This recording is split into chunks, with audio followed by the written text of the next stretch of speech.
You are tuned in to the High at 9 News Hour, where you will hear from cannabis industry experts and professionals from around the country talk about important topics while shining light on global issues and discussing cannabis as it relates to politics, regulation and reform, data and technology, science, research and medicine, family and parenting, art, celebs and entertainment, fitness, sports, mental health and wellness, and plant-based medicines and enthogenics. Together, we are building a stronger community, fighting the stigma and creating change. With your hosts, Jason Beck, Rico Lamitte, and Nicole West, joined by special industry expert correspondents from around the country and daily antics brought to you by Cannabis. Coming to you live Monday through Friday at 9 a.m. Pacific Time. Thank you for getting high at 9 with us.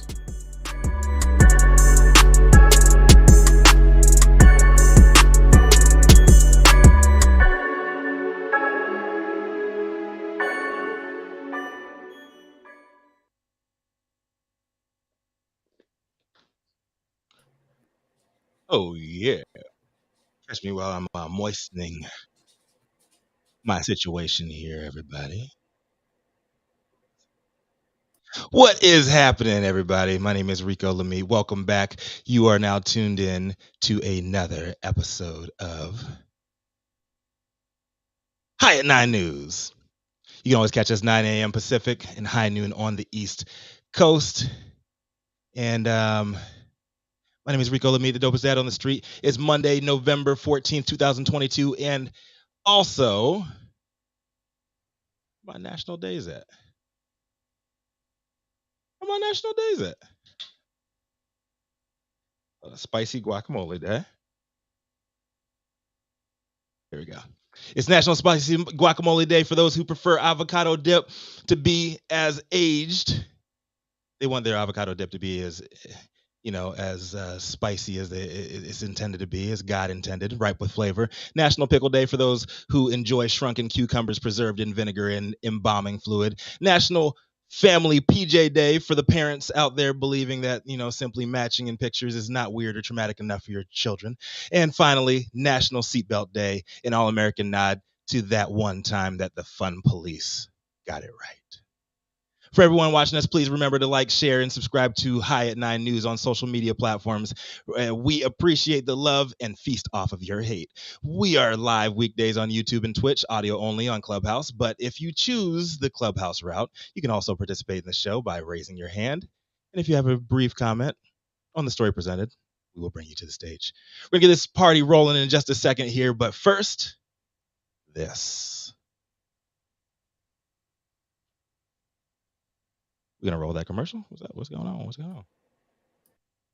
You want to grow some of the best weed in the world? Then you must start with the best genetics in the world. Go to www.dnagenetics.shop to order regular, feminized, or autoflower beans. All of your favorite DNA genetics cultivars such as Kosher Kush, Skywalker Kush, and oh yeah, Chocolate Truffle Shuffle. Boasting more cannabis awards for their award-winning genetics than any other company in the world. Remember to go to www.dnagenetics.shop to see why our terps don't lie.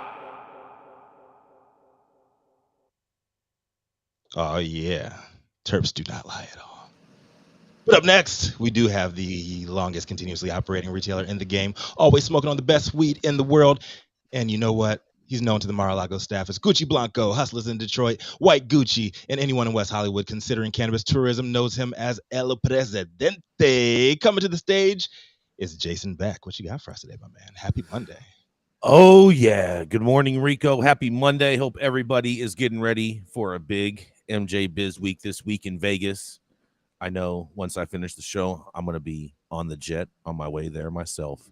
But today, my story comes out of Missouri, where Missouri has 6 months to expunge most misdemeanor pot charges. That's right.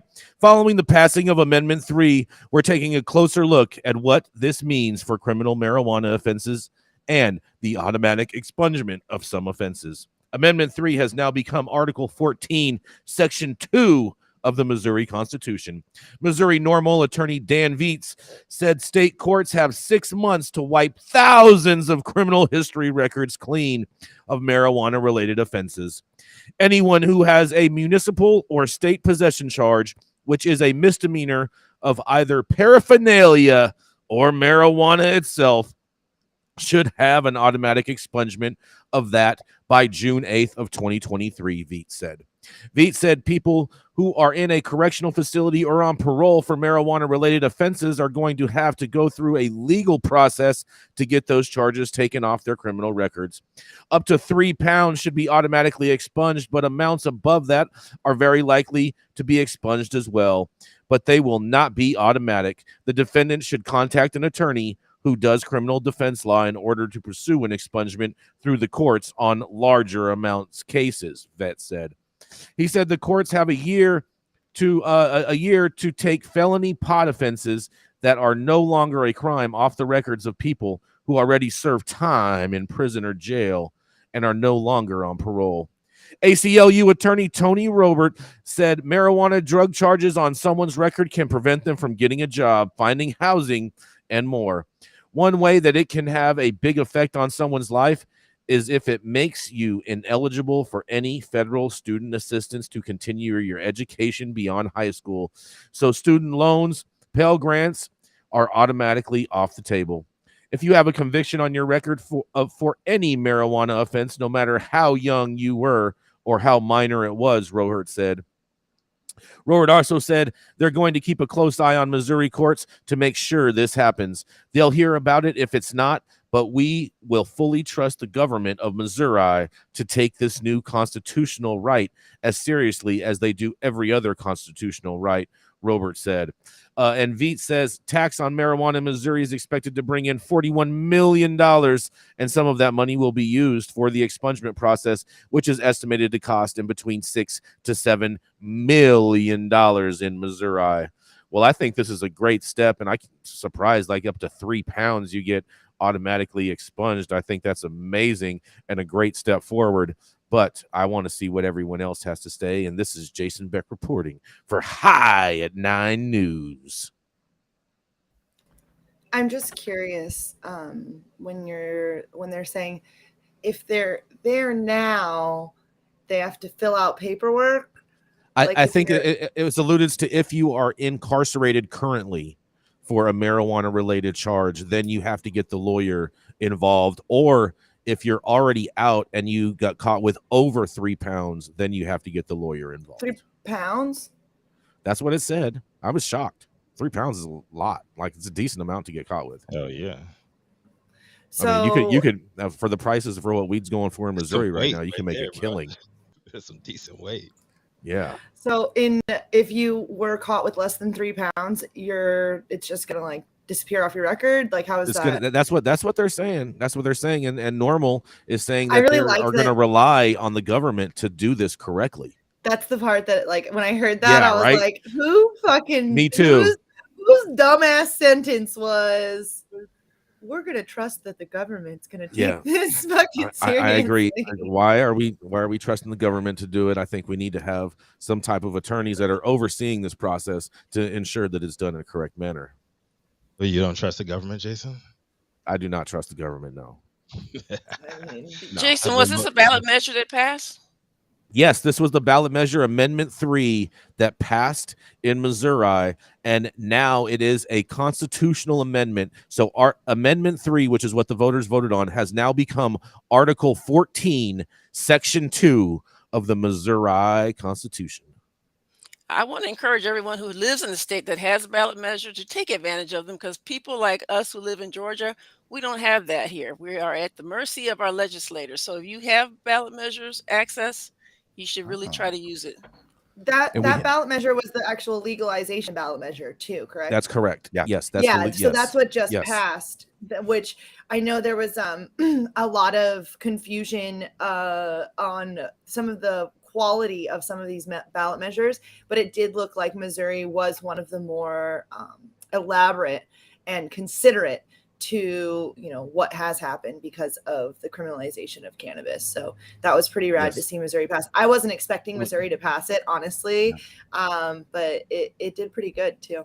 It did pretty well. We have Lakeisha up from the audience in Clubhouse. Lakeisha, what do you have to say on this? Good morning, Jason, Rico, everyone. Thank you, Jaja, for pinning this to the top of Clubhouse. I am coming to you guys on behalf of Minorities for Medical Marijuana and for MM. I am their National Program Director for Project Clean Slate. We do nothing but cannabis expungement services and wraparound services. And a couple things stood out to me in this article. One, I'm glad that they finally addressed that issue. A lot of people don't realize that you do get kind of disbarred from getting federal financial student aid if you do have a cannabis charge against you. A lot of our young people do not realize that. So whenever they criminalize them before they even get to college age, that becomes an issue. As far as leaving it up to the government, again, who wrote that? Right? Yes. Yeah. Leave it up to the government. They have to fill out paperwork. Even if they say we're going to automatically do it, you still have to go check. You have to check with your county clerk's office and see if those records were done, if all of the records were done, if they had multiple offenses. So this is definitely something that we are reaching out to our folks in Missouri with and going to work and partner with them. I'll definitely reach out to Missouri Normal and say, hey, how can we lend a hand? Because we do not want anyone slipping through the cracks, especially when it's supposed to be automatic expungement. Yes. Yeah, that's very much that true. part was a little concerning to me.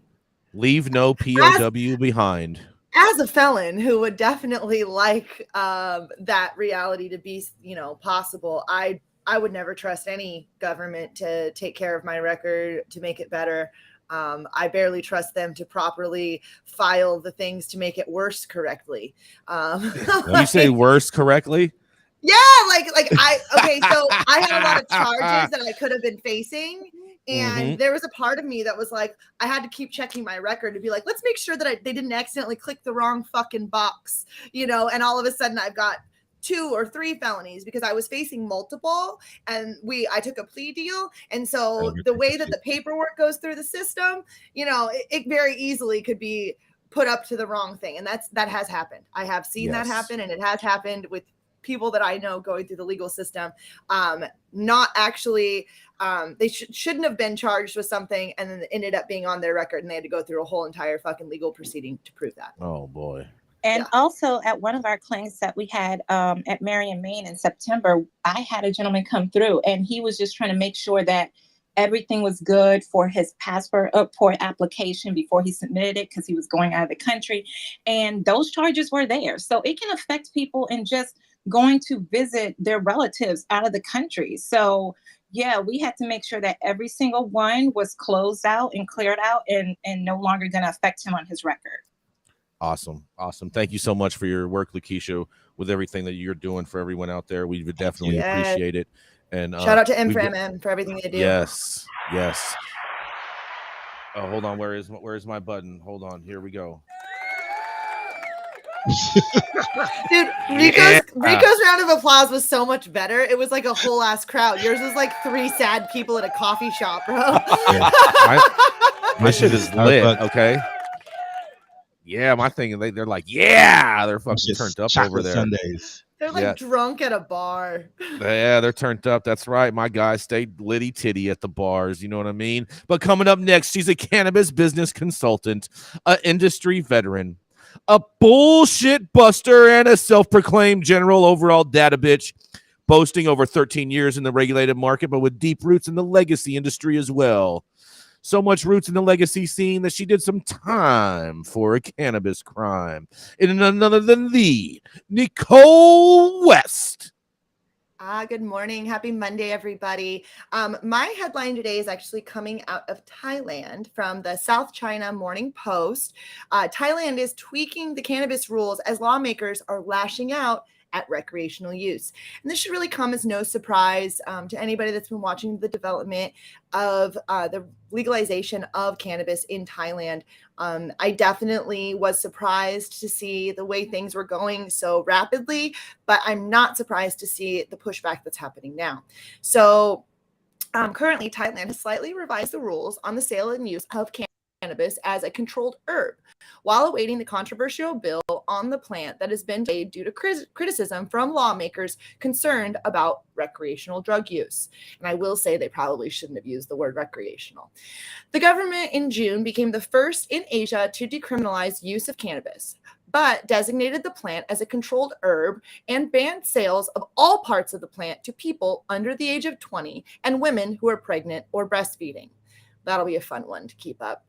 The revised rules announced late on Friday in a health ministry notice that say only cannabis buds, the flowers that contain the main concentration of cannabis drugs, will be considered a controlled herb. Licensed cannabis business must also report to the government the amount of controlled herb stocks they hold in detail of the sourcing and uses. Businesses are required to tell the government each time they export a controlled herb. The provisions listed the whole cannabis plant as a controlled herb, which made it difficult to be used for medical, health, or economic purposes, said the director of General Department of Thailand Traditional and Alternative Medicine. As the draft bill is not yet complete, we need to control it in ways that still allow for beneficial use. Sales to students or through vending machines or electronic or online channels are also now prohibited, as is commercial advertising. Since Thailand's landmark decriminalization on June 9th of this year, the government has repeatedly said that the move was aimed at medical and commercial use and was frowned upon for recreational use, though it always stopped short of an explicit ban. However, extracts that contain more than 0.2% of the psychoactive component THC still remain illegal. Okay, so let's think about that. Extracts that contain more than 0.2% THC. Okay, so that means that your flower that you were extracting probably was hemp. Probably was hemp, or considered hemp in America, because we all do know that it is the same plant.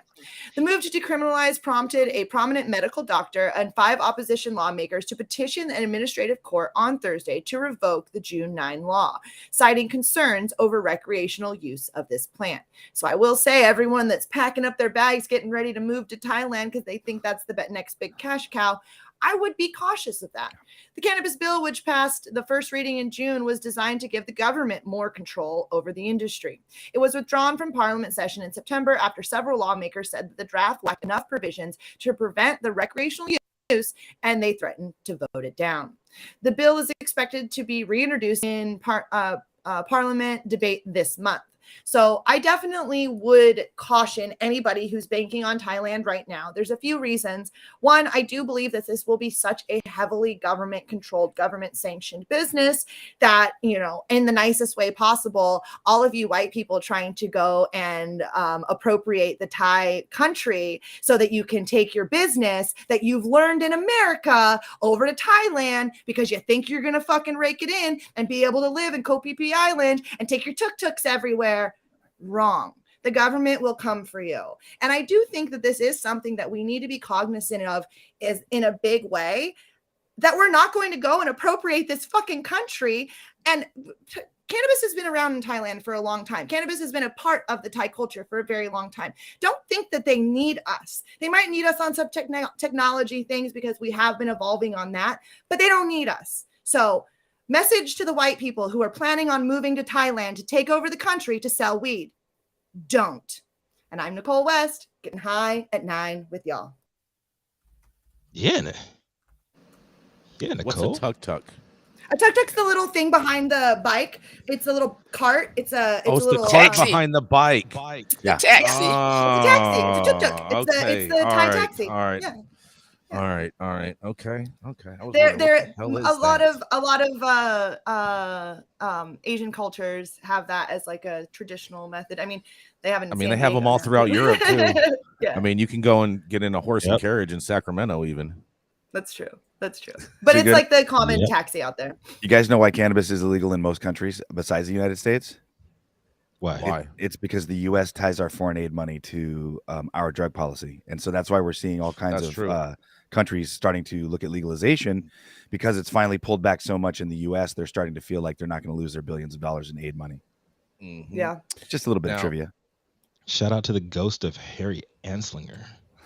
now, but the market out there, they are really getting it because they have a cannabis shortage currently in Thailand, and people are getting anywhere from around like $30 a gram to $20 a gram for indoor weed out there.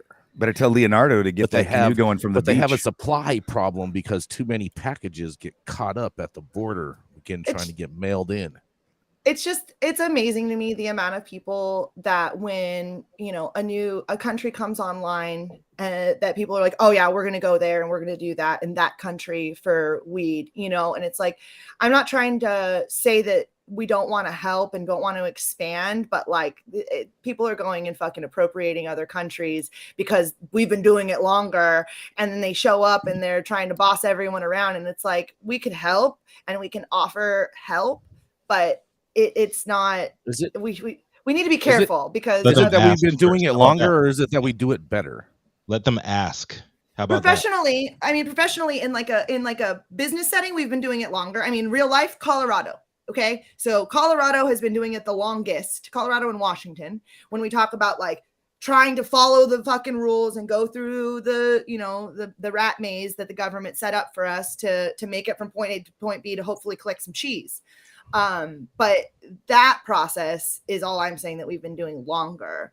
And, you know, California has been doing it better than most of the world as far as growing weed. Most of the world, I'm not saying all of it, but most of the world. But that's not what this is. The conversation's about. I'm talking about the business that people are going through and, you know, trying to take over. And I think that we should be really fucking cautious because it's the last thing that we need to do as an industry is to go over and appropriate more fucking people. Colonize. Yeah, literally. Like that's like when I'm listening to people, they're like, "Oh, we're moving to fucking Thailand." I'm like, "Oh my god, do you hear me?" I'm packing my bags and I'm off to Thailand for a Thai massage. We can't even get democracy right here. We trying to spread it around go somewhere else. Look at fucking Arizona. Could you actually buy cannabis out of a vending machine, or is that a preemptive strike? They went hard quick. They went hard quick. I've sold weed out of vending machines. No, in Thailand. She's talking about in Thailand. They went quick. Like they turned a standard vending machine into a weed vending machine like 3 days after they legalized it in Thailand. Wow. It was like I'm not mad at that. That's what I did. It was great for shake bags. It was great for shake bags. All the shake went so fast in that machine. Oh, bro, you have no clue. People will come in and just clear them out. Well, thank you all for entertaining my nonsense on that conversation. And I do hope that we see Thailand actually get legalized adult use cannabis. But I do hope that we don't forget about the whole purpose of what they are doing right now, which is that medical purpose. And we do need to make sure that they're able to properly roll medical cannabis out before we turn it into just a big fucking party at the Moon Bay. Like you should have said that like there are people that there are people that need the medical cannabis. And so don't forget that there's a reason why this is happening. And let's get that done first. But anyways, we'll go ahead and party at half Moon Bay before you go to Moon Bay. How about that? Half Moon Bay is give it a try. I know it's cold as fuck. But anyways, up next we have Rico Lamitte. Rico Lamitte's a dope dad on the street. He is continuously reminding the world that being a dad and smoking cannabis can go hand in hand, and you can be great at both of them. Also working with Happy Cabbage and the founder of Cannavision, Rico is here to let you know what's up as he backpedals his way right on into MJ Biz, and then he scoots his way forward to ask you some questions. What do you have for us, Rico? Coming on an electric scooter to a city near you. Yes. Thank you for that intro, Nicole. My headline today is from the HuffPost by David Moy. Mike Tyson, Evander Holyfield come together for eerie cannabis collaboration. The 1997 WBA Heavyweight Championship boxing match took place on June 28, 1997 at MGM Grand in Las Vegas. Evander Holyfield defeated Mike Tyson 7 months prior, and the two heavyweights would meet that night for a rematch that'd go down as one of the most bizarre moments in sports history, even by today's standards. Long story short, Tyson knew he was losing early, and he completely lost composure after an inadvertent Holyfield headbutt in the second round. Sensing another L fast approaching, Tyson became irate, and he jumped out in the third to do what he thought was necessary to take back control, taking a big-ass bite out of his opponent's ear, and the rest is history. Early 2022, Tyson struck marketing green gold with media hype surrounding his new cannabis company, Tyson 2.0's infused gummy line, Mike Bites. Shaped like the piece of an ear he famously bit off of his ring rival that fateful night. While I can't speak to Tyson 2's gummy sales numbers or any of their other products to that degree, I can confirm their choice of gummy mold sure caught the public's attention, with many, including myself, wondering if Holyfield was receiving any compensation. The ears were made of his likeness, and 25 years later, Tyson was capitalizing off of this man's pain in a comical yet seemingly cruel way. But it seems time's healed the wounds between the two, because this Black Friday, just in time for the holidays, Tyson and Holyfield plan on launching a new type of stocking stuffer together, Holy Ears, a line of THC and Delta-8 THC-infused edibles line to be followed by the latter's own signature products to be released under Tyson 2.0 banner in 2023. Tyson thanks cannabis and psychedelics for his newfound calmness that he never knew as a young athlete, telling HuffPost in the article, "If I was on cannabis, I wouldn't have bit his ear." He really said that shit. Well, maybe. Initially, Holyfield didn't approve of the gummies, and he wasn't down for a collaboration, and he didn't find any humor in being the punchline of a 25-year-old joke at the expense of his own trauma. I didn't think it was funny at first, but then I realized Mike hadn't been in more trouble for a while. This whole fucking dialogue is so trash. Evander appreciated how Tyson helped such a large amount of people, both consumers and growing number of former combat athletes whose names have been able to been revived through products and hype Tyson 2.0 is built around them. Holyfield said he'd never tried cannabis before receiving his first Holy Ears sample, but became an evangelist after the first taste of his own gummified flesh. "I wanted to make sure I got home and didn't do anything to anyone. I ate it and laid down. I woke up the next morning and I was like, whoa."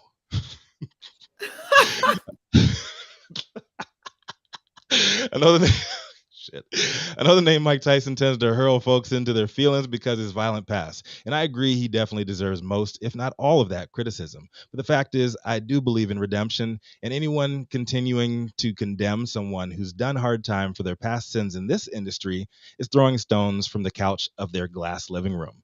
He's paid his debt to society through a lengthy prison term, and in America, if you've got enough money and or people around you with it, capitalism has a way of getting folks second chances and the ability to rewrite their own stories should they have long enough time to do it.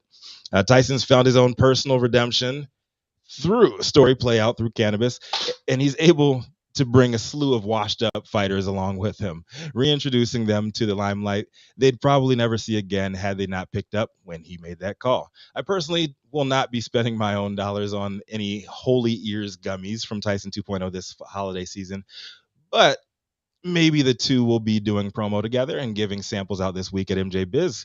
And I'll get to say I witnessed firsthand an unlikely historic reunion of two former titans of the ring, all powered by weed. My name is Rico Lamitte, dopest dad on the street from High 9 News, and I'd like to hear what the rest of the team has to say about this. Great story, Rico. Anybody else constantly wondering why every single celebrity weed brand sucks? I don't wonder why. I know why, because I've been a part of some of the development of it, and they don't really care. Majority of celebrities don't actually care what you put in the bag as long as they get money in their bag. Right. Yeah, I've been recruited by a bunch of these companies, and then we sit down to the meeting. I bring weed for my friends and stuff to kind of show them like how to set the bar. And then they're like, okay, here's the spreadsheet and it has to fit the numbers. And then we fit the numbers and then we're going to do this. And I always try to explain to them like Mike Tyson, Tommy Chong, Willie Nelson, all these names are going to get somebody in the shop one time. They're going to pull one buy. And if the thing in the bag sucks, there you go. You just ruined it. And we've seen that Willie Nelson's gone through 3 licensing companies, the Marley's 2 or 3, Tyson's on his 2nd. Be Real, everything that Insane and Dr. Green Thumbs grows is just salted out trash. I kind of think this Tyson 2.0 thing, though, St. Germain, I kind of think it might have some legs to it because I'm hoping there's so many beat up, like brain dead, like combat fighters that he can just add to the roster. He's got the gummies are really an easy slam dunk. The biggest thing is finding finding a celebrity, the first celebrity that really actually puts their name on a product that is worthy and that cares is going to reset this whole metric. I don't know. I think Tyson with his ears is like the most on brand product from any celebrity, and it's only a gummy, right? It's only a gummy, so does he have the superior product? Yeah, there's like multiple entendres along with that product, which makes it excellent for marketing. And now that Holyfield is down with them, man, I like to see the two of them. Holyfield's getting his piece of his ear back. Like I don't want like no interviewer like in the room, no nothing, just dialogue between the two of them for 30 minutes. Just Mike's still got a podcast, right? Yeah, he does. He should get Evander on the podcast. Yes. I like watching him just interact with people in general. I have an interview with their new CEO this week, and I was actually going to ask, like, so this article coming out kind of stole the glory from one of my questions, and one of my questions was, does Evander make money off of his ear? And so this has been going on for a while, and so I'm curious, as those ears have been out for a minute. So it sounds like Evander did not originally make money off of his ear. And it sounds like they originally launched this, and they didn't consider the fact that they were selling somebody else's ear in the gummy box. And that's the irony to me. They're technically not selling his ear. Yeah, they are. Yes, likeness of the ear. Image. Yes. I think it'd be a good. I think it's the likeness of his ear, and it's missing the bite. Yeah. And you're making everyone knows whose fucking ear it is, right? Like it's not like we've missed that point. And so everyone realizes if Mike Tyson is selling an ear, a likeness of an ear as a gummy, that likeness is Evander's ear. And so my question early on was he making money? And it sounds like he wasn't originally making money off of his ear. So I'm curious how the conversation started. And I'm willing to bet that the mold was not made based off of Evander's ear. Yes, it was. Was it? Yes, it was. Hold on a second. So they say, but you've seen. I don't know if I buy that, because he would have got a piece of the action from the beginning if they would have made the mold off of his ear. Yeah, they didn't actually mold his ear. They took a picture of it, and then they literally it's not that hard to turn a 3D image, a regular image, into a 3D image. It's not hard at all. All right. That's how 3D imaging works. I hope that Evander, if his line actually does come out, I hope that he has like butt heads, like the likeness of Mike Tyson, and then just like a butt on top of the head. That's his product. Well, I'm happy for both of them. I'm glad that they've turned the page on their relationship, and that Evander has forgiven him, because I saw that fight and it was horrific to see. Oh man, yeah, I remember. I watched it. I remember that too. Yeah, it was crazy. But you know what? The two things that bring people together: green and green, money and weed. Yeah, I'm excited to see this story develop too. So thank you guys for all entertaining on that one, and Rico for bringing that to us. We'll go ahead and hop to a commercial so we can pay some bills.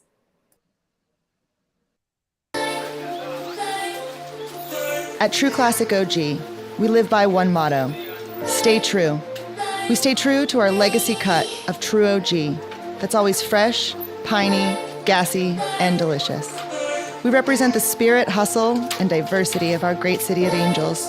And we stay true to the spirit of this plant, doing everything in-house to ensure that you get the highest quality and consistency with every batch. And that's what's made us LA's favorite OG. True Classic OG. Stay true, Los Angeles.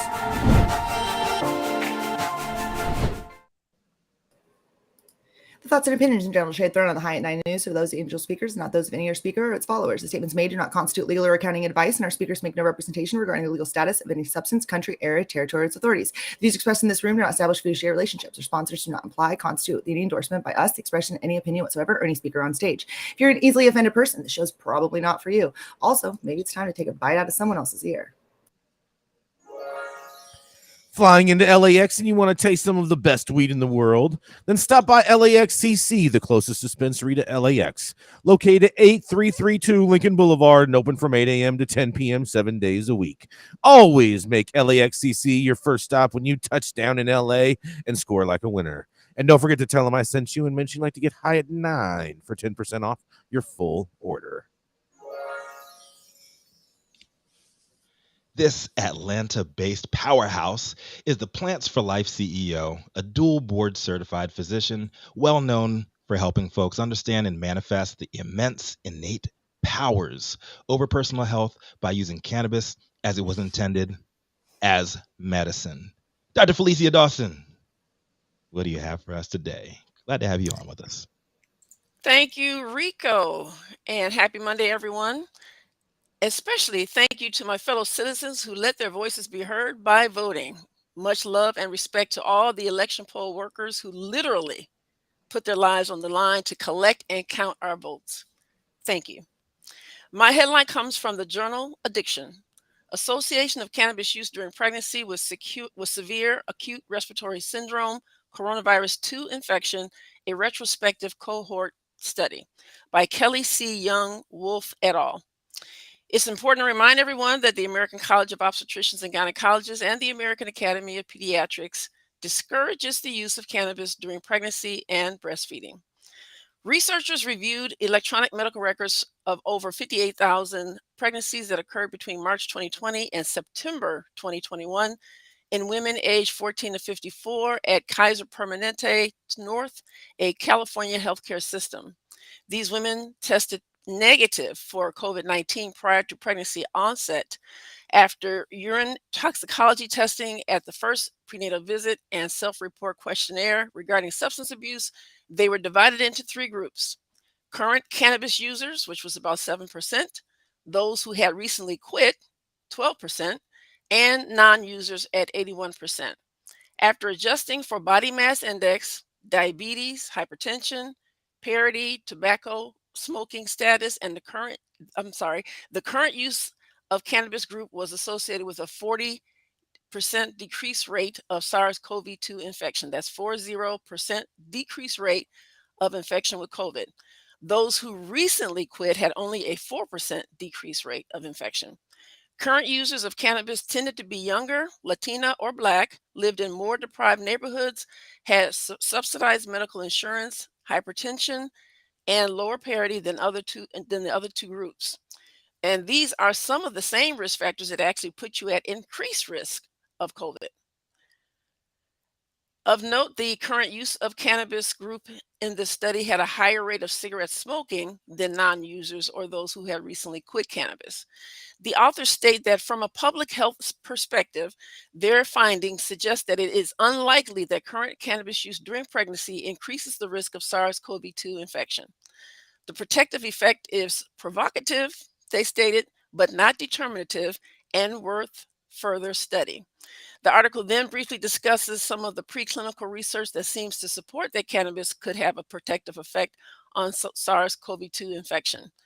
There was a study of CBD dominant cultivars of cannabis that was shown to downregulate the ACE2 receptor in human tissue models, which is the initial binding site of the SARS-CoV-2 virus. Another study showed that CBD inhibited the virus in lung epithelial cells and in mice by inhibiting viral replication. Another study showed that THC and CBD bound a critical enzyme in the life cycle of the virus and inhibited its replication in vitro. The researchers went further to say in that study that the antiviral potency of THC and CBD was similar to that of remdesivir, a FDA-approved drug for treating COVID. Limitations included that these were only Kaiser patients and the results may not be generalized to all pregnant women or other populations. There was no measurement of how frequently the cannabis was used, the potency or delivery method. Other important factors that were not taken into account was the exposure to virus, the number and frequency of social contacts and gatherings, occupation, essential worker status, and mask wearing. The strengths of the study include the fact that it was a large sample of pregnant patients at risk for COVID-19, and there was close follow-up from testing to infection. In conclusion, this retrospective cohort study shows prenatal cannabis use was associated with reduced risk of SARS-CoV-2 infection during pregnancy. Additional research is needed to replicate this finding and to understand the possible factors which are driving the lower infection rate during pregnancy among individuals of prenatal cannabis use. I personally am not surprised that cannabis shows biological plausibility in preventing COVID. This is Dr. Felicia Dawson reporting for High at 9 News. My fellow correspondents and audience members, what are your thoughts? Is this another W in the column for cannabis? Dr. Felicia, thank you for covering this. I think this is amazing. However, how can you even present this information to politicians? Like, how can you even present any of this stuff to anybody who's already just like all touchy about the subject, with the whole Roe v. Wade thing going on, and like You can't. I mean, the overwhelming volume That's true. of horrible, the overwhelming volume of horrible research that we have makes it kind of, it's just a side note. But at least we know that yeah. cannabis. This is just another feather in the cap of cannabis. Would you say? So it's an are you inconvenient advocating? truth? Go ahead, Rico. I was gonna say, would you say it's another inconvenient truth? So is this, Dr. Felicia, in essence, like advocating for pregnant women to consume cannabis? Whoa. No, because look at Leading what question. what was cool about this article is that the title didn't even suggest anything to that nature. It was very Okay. down low, very subtle. No indication that, oh yeah, we found cannabis really takes care of COVID. No, it wasn't like that. And they mentioned throughout the article that this is just an initial finding. You need further research. They didn't account for a lot of stuff. So, those who are already using cannabis, it's just another thing that helps you know that it's a good medicine. So it's kind of like Bitcoin mining, and we just found a little piece of a Bitcoin. What? Oh my God. What, bro? What? Just just more proof that you don't fully understand. We're just starting to crack a code, because she's saying it's just based. Cannabis has much better longevity than Bitcoin could ever possibly think to have. It's been here for thousands of years. Jason, don't downplay fucking Mother Mary Jane that way. Like, what the heck? Man, I got questions. This is an incredible study, Dr. Felicia. Thank you for sharing it. Like, when I hear stuff like this, it's awesome stuff, just like put in the back of your head and everything. But like, where can I even bring this up where I won't be attacked? That's the hard part, and I think that's the hard part in America as a whole right now.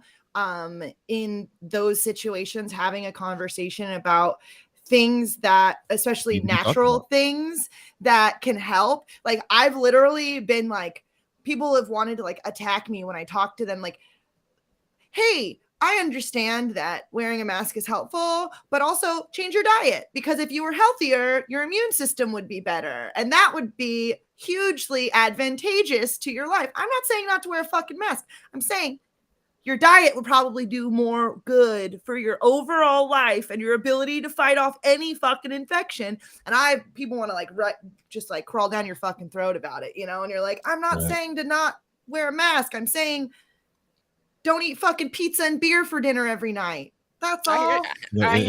Don't have pizza and beer. Have hamburgers and liquor. Masks are great to fight back against CCTV. Just think about that. That's what I thought when I saw so many, freedom warriors that were mad about masks. It's like, dude, if you put on mask, gloves, and a long sleeve T-shirt, no one knows who you are. Exactly. Why do you think that all those motherfuckers got caught during the insurrection? Because they're because of their cell phones. Because they had their cell phones in their pockets. And the cell phone towers. That's how that all happened. Had nothing to do with wearing masks. Is that Jason? Well, while we're deep into conspiracy, I feel like it's a good time for us to shift over to Matthew St. Germain. All right. Probably one of my favorite conspiracy theorists. I actually prefer. So I prefer. Oh, I'm sorry. Go ahead, Jason. All right. St. Germain. Thank you, Matthew. He's a cannabis wizard doing his damnedest to continue the work of the merry pranksters and the Brotherhood of Eternal Love. Alongside the Hogwarts PhD and Trippin' Balls, he's also the co-host of What's Good, the Cannabis Flower and Hash Review Show. The host of Radio Free Earth podcast, boasts over 33 years in the game for sales, genetics, cultivation, and not to mention, he is also the immortal Transylvania Count himself. It is none other than the Matthew St. Germain. Thanks, Jason. He's also easily excitable and prone to talk over people. I'm working on that. So my story today comes from Ganjapreneur, and it's that Colorado legalized psychedelic mushrooms for personal and medical use. Following on the heels of Oregon, Colorado voters on Tuesday approved a ballot initiative to legalize psychedelic plants and fungi for adults by a 52.3 to 47.7% margin. The measure will allow people 21 and older to grow and share psychedelic mushrooms and create state-regulated healing centers where people can make appointments to consume psilocybin. It does not yet permit retail sales. I'm great with that. It allows people to both grow and share them.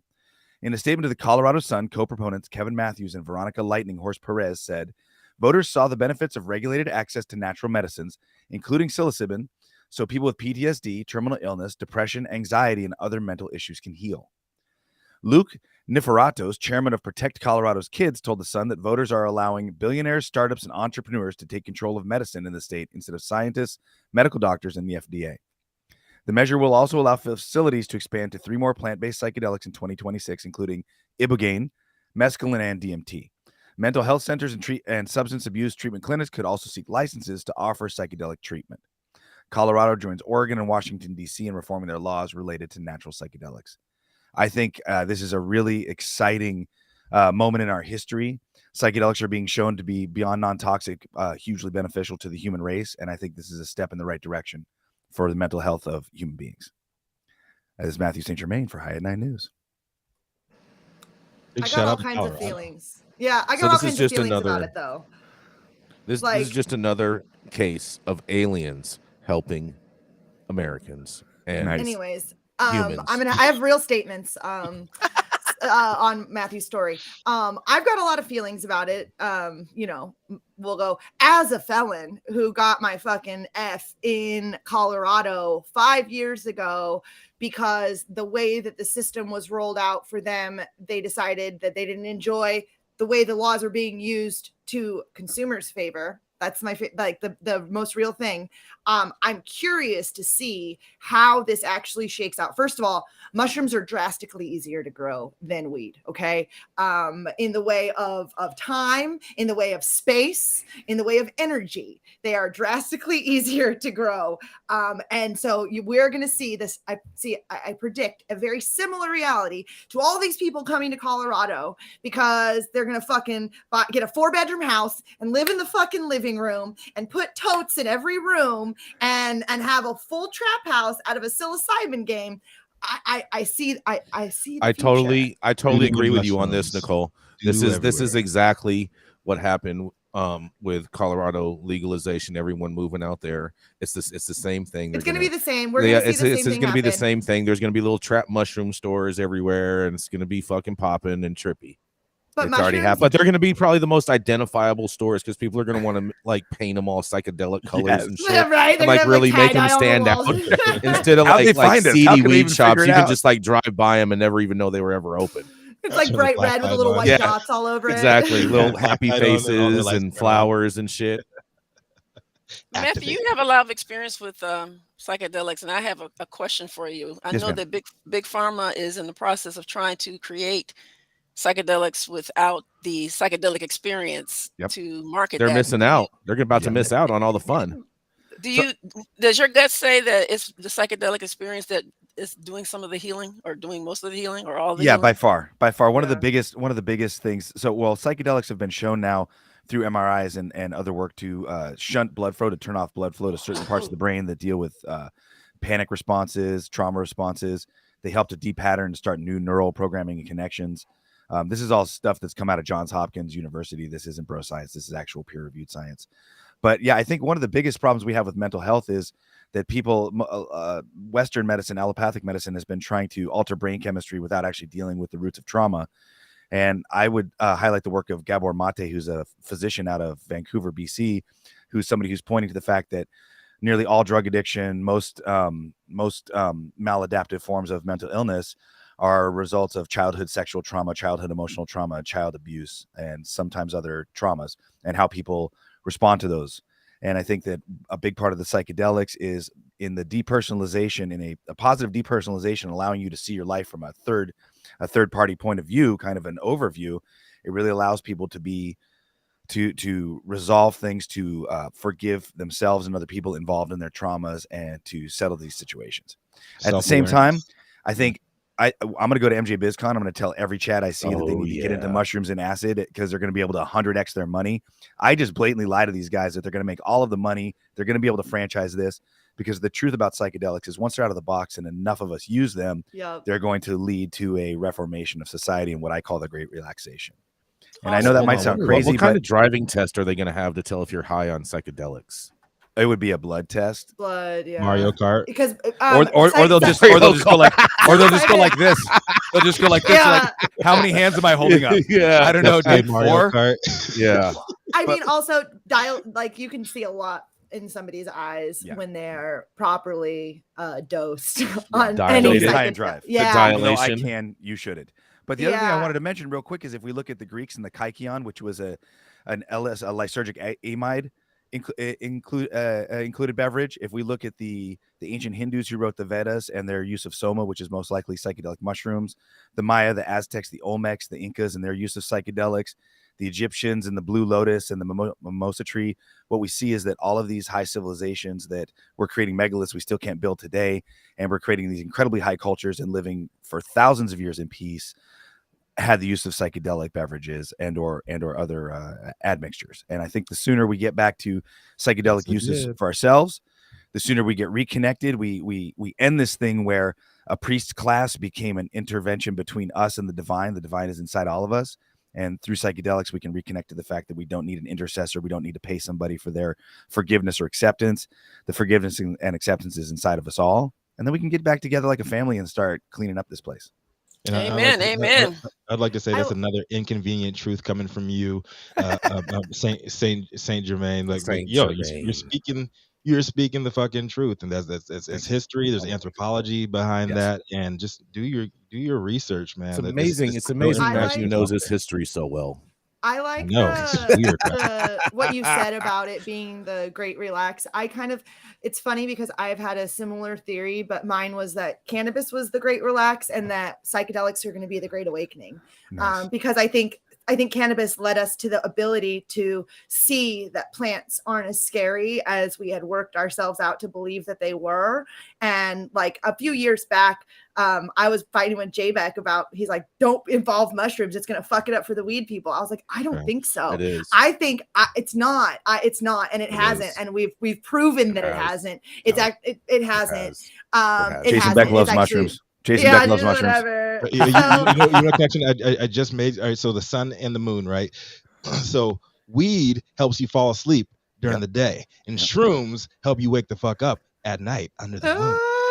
Nice, Rico. Crazy. No, but I was wondering, Nicole, if in your saying that you had just said, if the reason that cannabis was the great relax is because cannabis is so much more relaxing than mushrooms. It is. I think cannabis is more relaxing than mushrooms. That's why I called it the relax, because it allowed us to all chill the fuck out and like realize that plants aren't as scary. Yeah. And now we tap into our third eye by that psychedelic awakening. I really genuinely believe that. See in the dark. Can we talk about how mushrooms are now I can see through not things. from I'm just this kidding. world? I mean, that's a whole fucking I mean, Saint Germain could probably talk about that for a while. Is anything on this world, in this world, from this world? Well, I mean, there's a lot Jason of Beck. things. Yes, Jason Beck's but mushrooms, the only thing of this planet. Define this world, Jason. I mean, mushrooms. Okay, so mushrooms, they, you reproduce them with spores and whatnot. Mm-hmm. Yes. So, scientists have researched mushrooms and found that there are nothing of the periodical element table, any of those elements create mushrooms. So mushrooms have to be from out of this world. Well, Jason probably brought them. Beck, double PhD. So they say high ass bro science right there. So they say that mushrooms came to the earth on the meteorite that killed the dinosaurs, and boom, when it spread, all the spores crossed all over the world and spread mushrooms all over everywhere. Mushrooms. Yes, so check this out. Mushroom spores can actually survive the vacuum of space. This is the thing that Terrence McKenna was saying. And there's a force called Brownian motion. Brownian motion deals with... Is that like the black hole? Brownian motion deals with the circulation of particles in fluids, right? Our atmosphere is a fluid. And actually through Brownian motion, and because of how small spores are, they can escape the atmosphere. Why is it it is actually Brownian motion? Brownian motion, yeah. So it is actually possible that spores could be thrown out of the atmosphere through Brownian motion, survive a thousands to tens, hundreds of thousands of years existence in space, and then again enter another atmosphere. Because they're so light they won't burn up, they'll kind of do the same thing and eventually make their way to the ground surface. And it is very possible that mushrooms spores are more resistant than cockroaches. I'm worried that we're also going to miss similarly to cannabis when we did, we started doing hemp and we're like, oh, it's for the oil. I think partially we want to make sure we don't miss the reality of it's like actual use and function. There's so much research being done about mushrooms being able to break down the wastes that we're sitting on. And so when I'm always talking about hemp and hemp being able to remediate the land, we got to get the fucking mushrooms to break down all the trash, and then we got to plant hemp on it, and then it needs to remediate the land. Like these two things together are going to literally relax and reset the fucking whole world. Agreed. Us as people and the planet. But so I know we have another story for Jason. If you wanted to, go for it. Yeah. All right. Jason, you want to do your last story? Come on with it, Jason. Come on, baby. Yeah, here we go. Here we go. You guys are definitely going to want to hear about this. All right, get ready. New York's black market for weed thrives ahead of legal sales. Although New York legalized adult use marijuana more than a year ago, the state has yet to issue a single dispensary license. The result has been a weed for all. Cannabis seems to be for sale everywhere. Head shops, bodegas, even the folding tables on street corners. Some dealers brazenly sell in public, and many boast their products were grown in California. The outcome is not unlike what happened when California legalized cannabis. 6 years later, illegal sellers and growers continue to thrive there. Despite those struggles, New York leaders decided to take a gentle approach with anyone selling without a license. Now, an industry expected to generate $4.2 billion with a market by 2027 could stumble on arrival as it competes with the booming illicit market. When New York became the 15th state to legalize cannabis, lawmakers saw an opportunity to reverse past wrongs. They moved to expunge certain marijuana-related criminal records and offered priority on marijuana businesses' licenses to, in quotes, justice-involved people with prior weed convictions. Against that backdrop, lawmakers have hesitated to throw the book at those who now caught selling cannabis without a license and gave hazy enforcement instructions to the State Office of Cannabis Management in a quote, "Since we didn't think this was going to happen, we didn't put anything in the bill that gave OCM and the police departments very clear-cut rules of the road to close them down," said State Senator Liz Kruger, a sponsor of the bill to legalize adult use cannabis. Kruger believes police already have the right to seize illegal products and shutter offending shops. New York Mayor Eric Adams, a fellow Democrat, didn't appear to share that viewpoint. However, earlier this year, a bill stalled in Albany that would have strengthened penalties for illicit cannabis sales and clarified the OCM's role in enforcement. Many stores are selling unregulated cannabis products and already licensed to sell alcohol, tobacco, and lottery tickets. Governments could revoke offending stores' licenses, said Assembly Majority Leader Crystal Peoples-Stokes, but we have not sought to do that at all. The recent enforcement push may not be enough to blunt the illegal market impact, but especially when the first regulated stores plan to open. It's in the coming months, they're saying. Well, I'm calling BS. Just the fact that they didn't even think that this was happening, I find extremely amusing and hysterical. But I think New York is going to have some of the same problems California has, but on a scale of times 10 because of the condensed area that New York encompasses. And this is Jason Beck for High at 9 News. What do you guys think?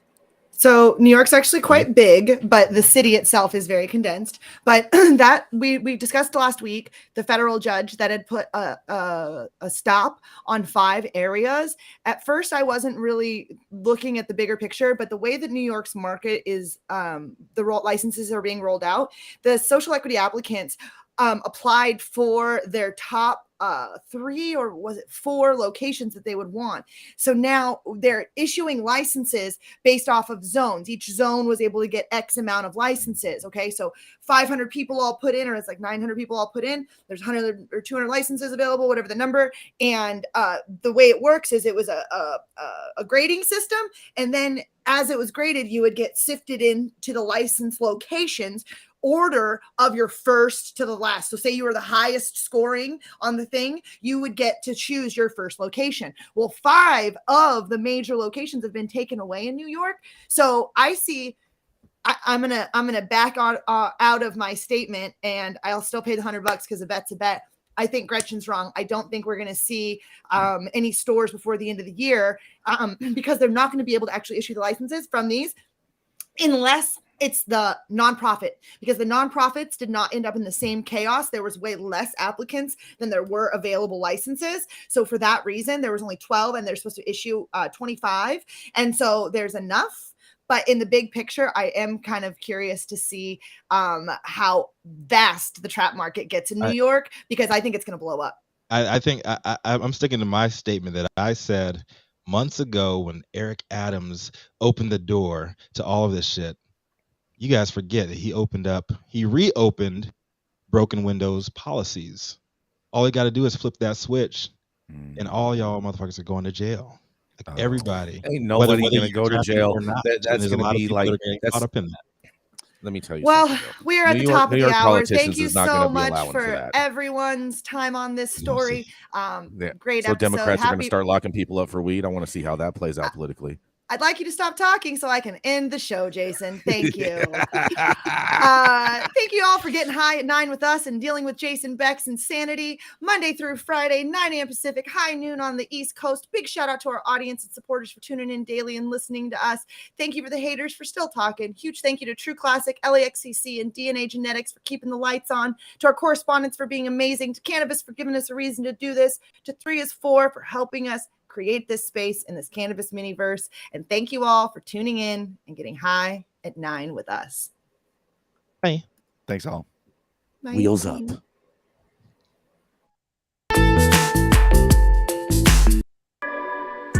You are tuned in to the High at 9 News Hour, where you will hear from cannabis industry experts and professionals from around the country talk about important topics while shining light on global issues and discussing cannabis as it relates to politics, regulation and reform, data and technology, science, research and medicine, family and parenting, art, celebs and entertainment, fitness, sports, mental health and wellness, and plant-based medicines and enthogenics. Together, we are building a stronger community, fighting the stigma and creating change. With your hosts, Jason Beck, Rico Lamitte, and Nicole West, joined by special industry expert correspondents from around the country and daily antics brought to you by Cannabis. Coming to you live Monday through Friday at 9 a.m. Pacific Time. Thank you for getting high at 9 with us.